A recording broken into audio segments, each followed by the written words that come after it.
1968, we see that 0.8%. We see that it is very high.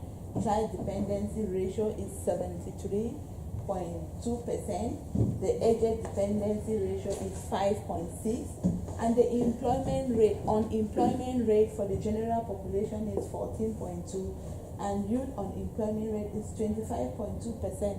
This was in 2016. We see that it is really high, and if a population of such great number is not being employed, what will happen to the economy of that country? What will happen to the healthcare system? How is the healthcare system and other aspects going to be financed? Okay, the history of Nigeria was discovered by the Europeans during the 14th, that's 1472, and it got its name actually from the river Niger that passes through it. And the people in the northern part of Nigeria are mostly Muslim, and in the early part of the centuries, the government was based mostly on the Islamic religion before the colonization. And when British colonized Nigeria in the 14th, the religious people who came to Nigeria started infiltrating the country. So the population of the Christians increased in the mid-19th, almost half and half. The people of Nigeria in 2010, the Islamic population was 45.5%, while the majority of the 55.5 were Christians. Just few were traditionalists, and these few traditionalists we are seeing here, they will influence, though they are very small, but they have a great influence on health. In Nigeria, their official language is English, but they have almost over 500 different languages and 250 ethnic groups. But the four most frequently spoken languages, we have the Hausas, Fulanis, that make up 29% of the population. We have the Yorubas that make up 21%, and we have the Igbos that make up 18%. Some few statistics. Though these statistics I'll be talking about, they have improved over time, they are not sufficient. There is still a great deal of disparity among the populations, and access to healthcare is also a problem. In the neonatal mortality rate from 1996 to 2015 decreased from 51.1% to 54.4 per thousand live births. Infant mortality from just immediately after that independence in 1960, that's from 1965 to 2015, also decreased from 186 to 69 per thousand. And for the infant mortality rate, it is really very high in Nigeria as compared to other African countries like Rwanda, which they have 58, and we are here in Nigeria at 186. Then for Malawi, they are at 42. Ghana, they are at 46. Togo, they are at 45. Kenya, they are at 39. And Libya, it's only 11. So what is happening in Nigeria, and we'll see from the economics that they produce more. So what is the problem with the Nigerians, that this particular indicator, which is one of the NDGs, and now we are going to SDGs, is still very, very high. We'll look into it in a few minutes. Then child mortality rate also dropped from 315 to 108 from just immediately after the colonial period, that's the post-colonial period, to 2015. Still we see here that it is not still great as expected. Maternal mortality ratio also remains high, 1,250 to 800. As compared to other African countries, they are far lower than this. I just deleted the slide for that. Then the life expectancy from still this period to this period, we see that it's 39 and has just increased to 53, one of the lowest in Africa. The rest of all other countries, they are above that. Okay, then personnel-wise, in 2005, they compared the ratio of doctors to nurses, and there were 39,000 doctors and 124,000 nurses. If we translate this, we can say that we have 39 doctors to 124 nurses per 100,000 population. Meanwhile, in the sub-Saharan Africa, WHO 2006 recommended that there should be 15 doctors to 72 nurses. So with this, they have doctors. If we look at the statistics, they have personnel. But for doctor-patient ratio, it is very, very low. We have one physician to 4,000 patients, and WHO recommend 1:600. So with this, I think we have some idea about how the healthcare will look like if one doctor is to attend to over 200 patients per day sometimes.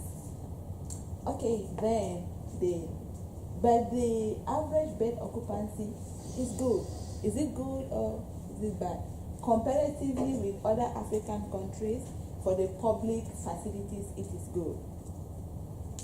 But here we are expected to have high with this high population and with the way their healthcare system functions.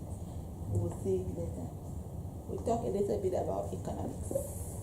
In 2016, Nigeria was classified as a lower middle income country. We have low income countries. We have high low, we have middle low, and then we have low. So Nigeria is at the middle because of its GDP during this period. And also in the 1970s, it was recognized as one of the strongest economies since the oil boom of this period, where they had a lot of oil, they exported a lot of oil. British was able to help them with this, and they had a lot of money. We'll see how this will affect their healthcare around that period. Also, it was classified as the third fastest growing economy by International Monetary Fund in 2009. What's the growth? The growth of the economy per year, last year, or? Okay. The growth, I don't know, but I think I had some statistics. I did not really internalize it. African leading economy in 2015. I'm sure by the end of the class I will look for that in this box that I'm holding. Then in 2002, they also had a lot of oil and gas that they exported, and that accounted for almost 98% of their export ending, which provided around 38% of government revenue. With this, what if oil is not there? We can imagine what will be happening to government revenue of 83%, which is coming from oil and gas. The agricultural sector, which has always been a great employment sector and gave a lot of money before this oil issue came up, during this period it suffered a lot because the government did not look at it again. Management, encouragement of people, or encouragement of the population in this sector decreases. So agriculture suffers for years of management and corruption. So they mostly involved in cacao, in palm oil, in cattle, and this gave them a lot of money, but during this time it was not infrastructure or transportation to the areas where the agricultural sector was really producing much, was neglected. So transportation became a great problem, and Nigeria faced a lot of problems in the agricultural sector, which accounted for that unemployment we saw, because this was a sector that employed many people. Now the government was no more investing on it. The roads were not repaired so that farm produce can be transported. The employment rate dropped. A little bit about politics, just one slide. I am not good at politics. They had their independence in 1960 from the UK, British, and during this period there was a lot of competition. After this period, where the government had to take over, there was a lot of competition between the four ethnic groups that we saw, and the religious group. We also saw that Islam was the highest. Then when Christianity came, there was a lot of struggle, and there were civil wars that came up because of struggle for power and access to the country's oil wealth, and that has been the top of their politics. Politics was really evolving around this aspect here, and religion. Who is to take over? Is it a Muslim? Is it a Christian? What ideology do these people, the Christians or the Muslim, have? Is it about the military role? Is it about the democracy? All of this brought the civil war that took place from 1967 to 1970, when the Igbo ethnic group, they fought unsuccessfully because they wanted, autonomy as the Republic of Biafra. This competition there was a lot of competition between these groups, and this war has created a lot of destruction in Nigeria, that when we'll be looking at the national development plans, we see that one of it was really to reconstruct back the country. And after decades of military rule, free elections was held. The first free election was held in 1990. That brought Nigeria back on the road to democracy, and we'll see how that will influence healthcare.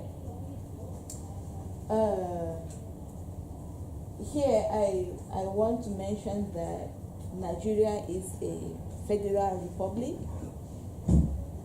with 36 states and 774 local government areas. We'll see how this political structure will influence healthcare.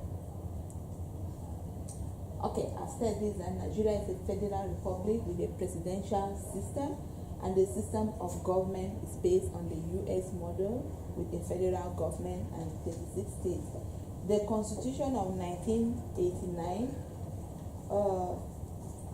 brought this demographic government to place, and the federal capital of Nigeria during this period of around 1991 was changed from Lagos to Abuja, and this was to fight against the conflict that was around that period in Nigeria. It also was to bring about the balance between the conflict of various religions, the population, the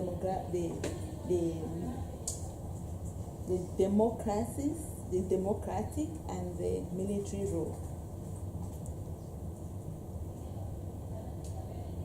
The last constitution was that of 1990, and it provides three separate powers among the three branches of government: the executive, the legislative, and the judicial.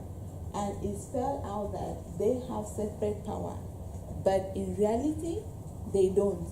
The executive is keen on controlling the economy and the finances of others, which creates a lot of disorder in the healthcare system.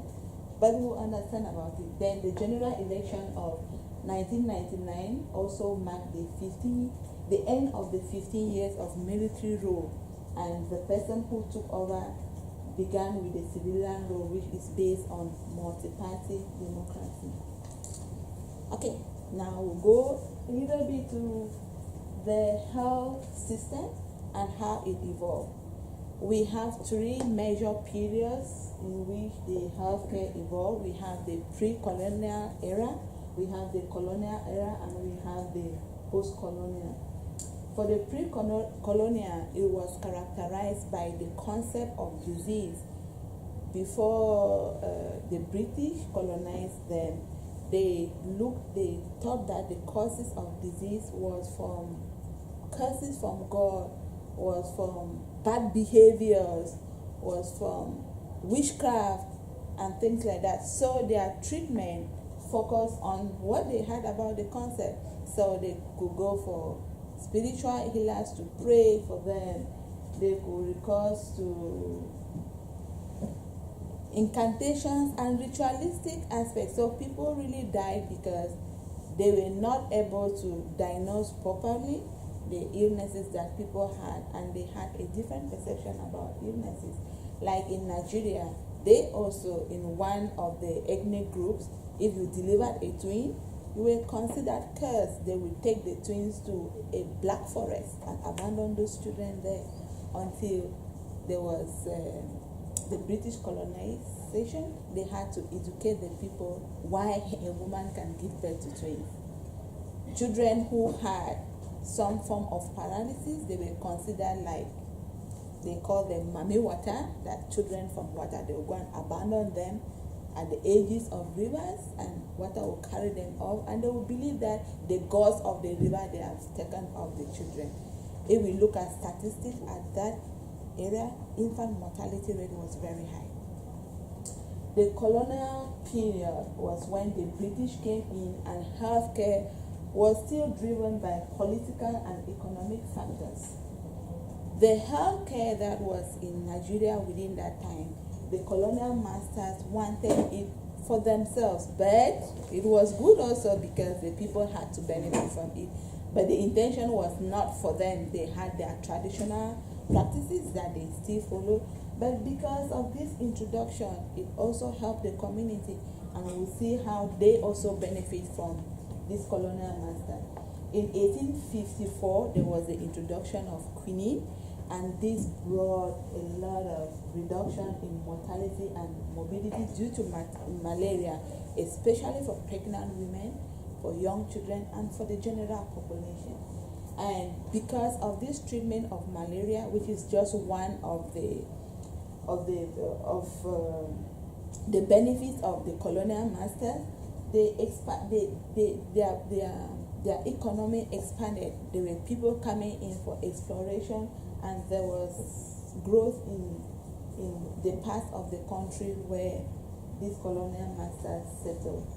Also, the religious and the British colonial government provided modern healthcare services. Nigerians, young youths were being trained. They were sent out to most of the European countries, and they were trained like medical doctors. So within this period, many of them were trained, and I think this gives the background for the fact that they have many more doctors in Nigeria as compared to other African countries. They also trained nurses. While they went out, when they came in, many other medical schools, other nursing schools were opened, and this really helped in the healthcare of Nigeria today. The post-colonial master era, that is from 1960. Here, this is where challenges began to crop in. There was an increasing population. People demanded more for health because they saw that those who were being treated in the hospital had better health than those who took traditional medicine.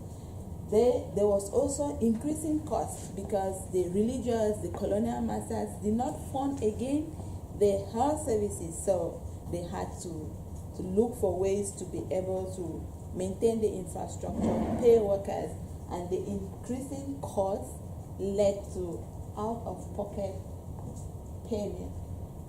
Because of this, people no longer came for health care. They no longer demanded for health care. Those who tried to demand for health care, in most of the situations, they came to the hospital when they were really critically sick, and they actually received inefficient and poor quality of health.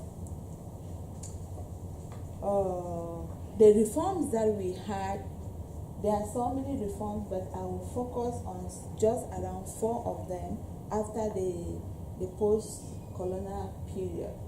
Between 1962 to 1968, there was the first National Development Plan, and this focused on the indigenous people, how they should take care of them, what type of health care services should they provide to them, because they were really distant from the hospital and from healthcare in general, partly because of the payment they had to pay, their beliefs still on their past beliefs that ill health is caused by other issues. So this plan was to focus on these indigenous people to improve on their access to health. Then between 1970s to 1975, the National Development Plan focused on rebuilding the broken infrastructure after the war that I mentioned, the post-civil war that took place. So this development plan was mostly about the economy here, about the economy and the infrastructures that were destroyed. Then the third National Development Plan was between 1975 to 1980, and that was influenced by the production of oil that we earlier talked about. And during this plan, they tried to bring out the approach they could take in order to improve the health of the citizen. The first one was the comprehensive care, in which they tried to involve community participation, and they also wanted to find out the needs of the people, the felt needs of the people, in order to address it. And they focused mostly on curative. Preventive was not really the emphasis here. Then after that, still during the same period, they talked about selective primary healthcare approach, which when they saw that they could not do much with the population, they decided to select some groups. They focus here on child survival strategies. So here they emphasize much on vaccination, on breastfeeding, on infant supplementation, and infant care. Also, they talk about self-motherhood, where they encourage women not to give birth at home, not to be attended by traditional birth attendants, but to come to the hospital. But where there was lack of access to the hospital, those traditional birth attendants that Linda mentioned the other day in class, they were being trained, and that improved a lot. They also improved on disease transmission, on postpartum issues like postpartum hemorrhages. So there was a referral system that was being created between the hospital, the healthcare providers, and the traditional birth attendants, where they could detect some of the signs that a woman is at risk after delivery. Then the 1988 National Health Policy also came up, where the framework was on health management. How was the PAC supposed to, the primary health care was supposed to be managed?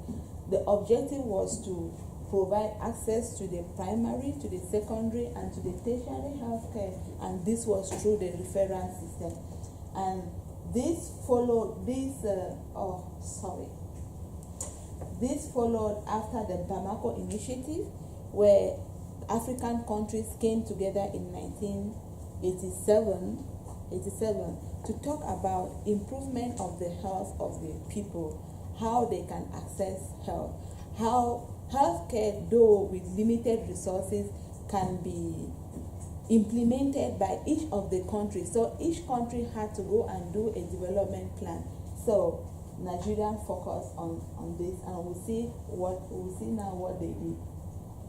This last development plan led to the present healthcare system, which is focused mostly on how it is being organized and how it is managed. As I earlier said before, this is one of the complicated healthcare systems in the world, but it is easy to understand. It is not very difficult. It is complicated in terms of implementation, but to understand how it works, which was in the minds of the people, is easy, but carrying it actually is where the difficulties came. The national healthcare system was decentralized, and it is in 3-tier structure. It is somehow like this.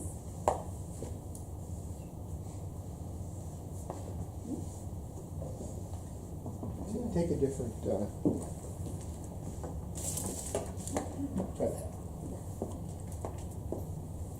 It is some, okay. I don't know how to draw well. Okay, good. It is something like this. No.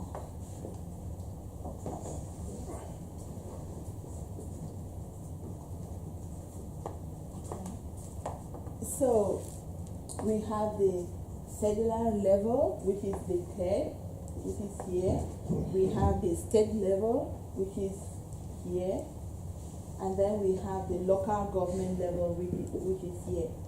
All of these three involved in all the major healthcare functioning, and each of the levels, they also have their different responsibilities.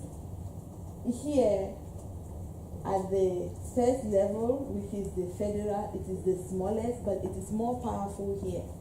They have the management, decision making, and supervision, and they are mostly on finances.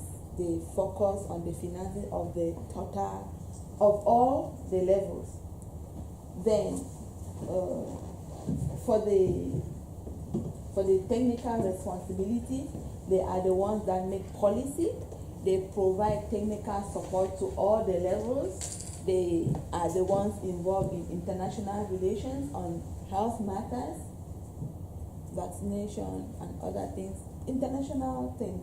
Then the National Management Information System, they are also the ones who are involved here. And the structures which belong to the tertiary are the tertiary hospital and the university hospitals. They are at the tertiary level.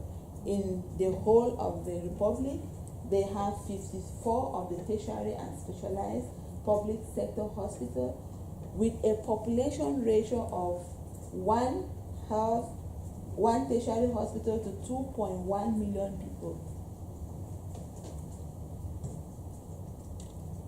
This it brings us to some reasoning.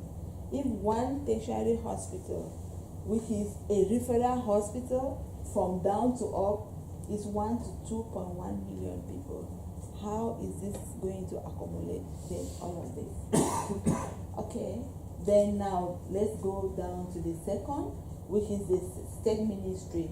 They are responsible for the secondary hospital, that's the secondary hospitals, and they also provide services to the technical support to the lower level, which is here.